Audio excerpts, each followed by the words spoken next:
Hi, I'm Dr. Kit Weathers, and it's time for the Root Tip of the Week.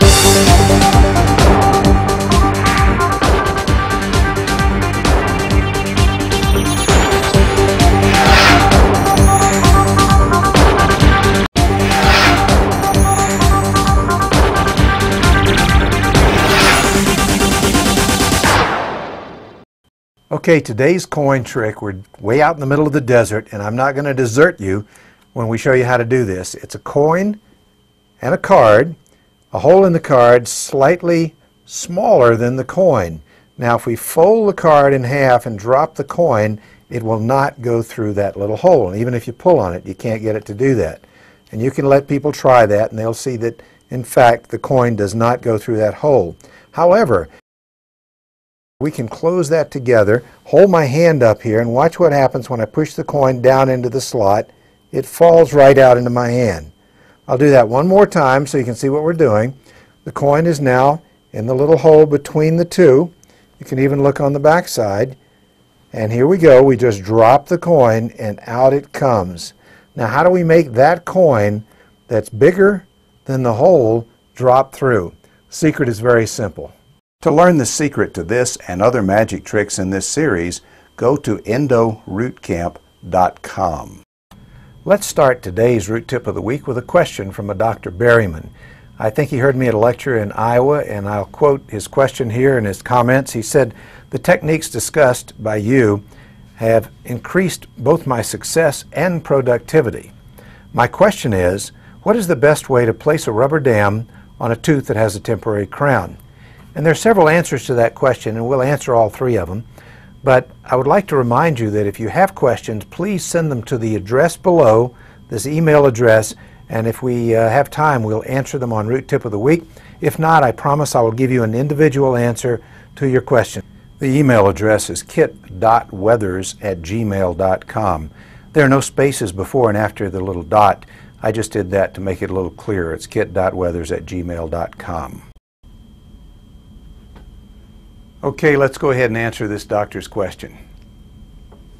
What is the best way to place a rubber dam on a tooth that has a temporary crown? Three possibilities spring to mind. You could clamp an adjacent tooth, bond a core into place with the aid of a product called Canal Projectors, or use a product called Wedgettes from Hygienic Corporation. Let's look at all three in detail.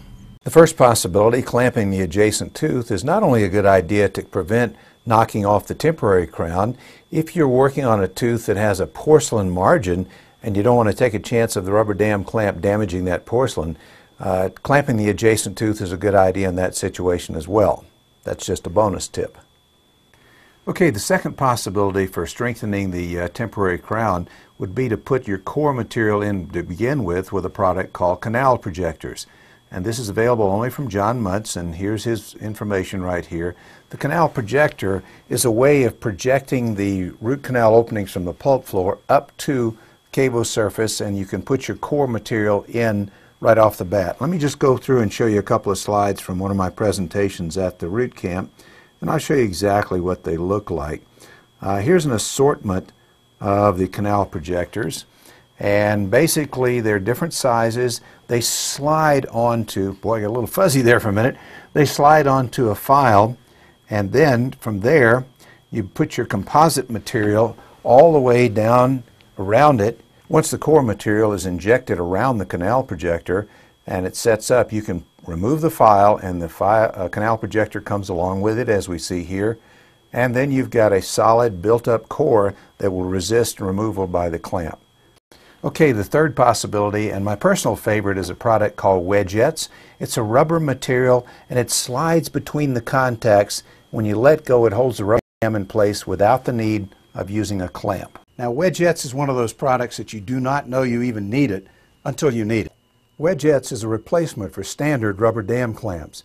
It comes in a 7-foot length in 3 different sizes: large, small, and extra small. Wedgettes is actually a product that can be used in place of standard metal rubber dam clamps.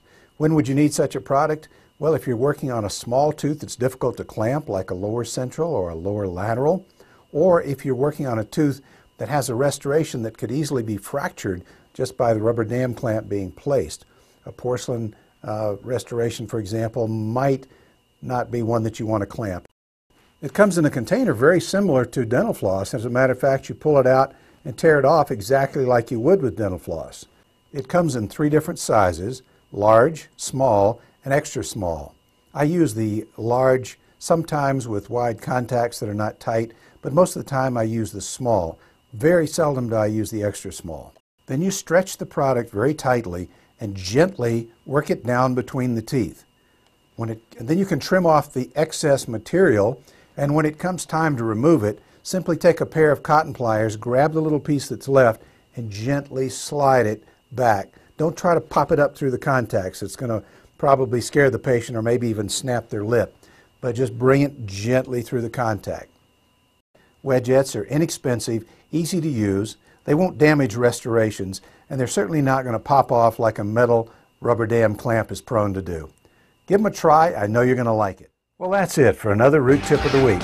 I'm Dr. Kit Weathers, inviting you to join me at our very next Root Camp. So long for now.